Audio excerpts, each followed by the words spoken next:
Important topic का जिसका नाम है ह्यूमन आई। जब हम ह्यूमन आई को सामने से देखते हैं तो कुछ ऐसा पोर्शन हमें नजर आता है। सामने का यह पोर्शन आईलिड कहा जाता है इंग्लिश में।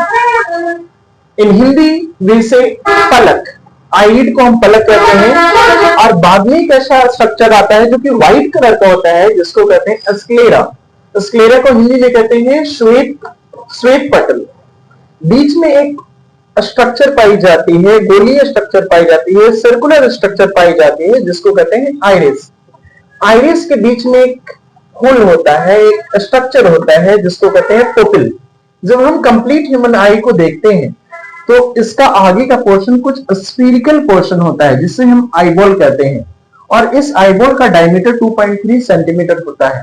ये आईबॉल विभिन्न प्रकार के लेयर्स में डिवाइडेड होते हैं, लेयर्स से बने होते हैं।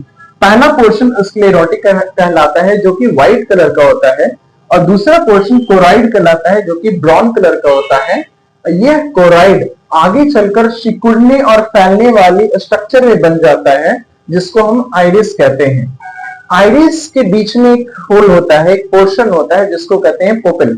आइरिस पुपिल में जाने वाली लाइट के अमाउंट को कंट्रोल करता है। जब भी हम प्रकाश वाले जगह पे जाते हैं, जब भी हम ब्राइट सनी पोर्शन में जाते हैं, सनी डेज में जाते हैं, तो हमारी पुपिल क्या हो जाती है, सिकुड़ जाती है, जिससे कि लेस अमाउंट ऑफ लाइट हमारी आंखों में जाए। जब हम डी लाइट पोर्शन में आते हैं तो हमारी पुपिल एक्सपैंड कर जाती है जिससे कि ज्यादा लाइट का पोर्शन हमारी आंखों में जाए। उसके बाद एक स्ट्रक्चर आता है जिसका नाम है क्रिस्टलाइन लेंस और आई लेंस। ये eye lens jelly like material से बना होता है, और जो भी रिफ्रैक्शन का काम होता है हमारी आंखों में आई लेंस के द्वारा ही होता है। रिफ्रैक्शन के बाद आई लेंस के बाद हमारा इमेज बनता है रेटिना पे। कहां बनता है? रेटिना पे। और ये जो आई लेंस जो है ये होल्ड किया जाता है एक स्ट्रक्चर के द्वारा जिसका नाम है सिलियरी मसल्स। सिलियरी मसल्स इस आई लेंस को सिकुड़ने और फैलने में हेल्प करती है, जिससे कि आई लेंस का जो फोकल लेंथ है वो बड़ा या छोटा हो जाता है।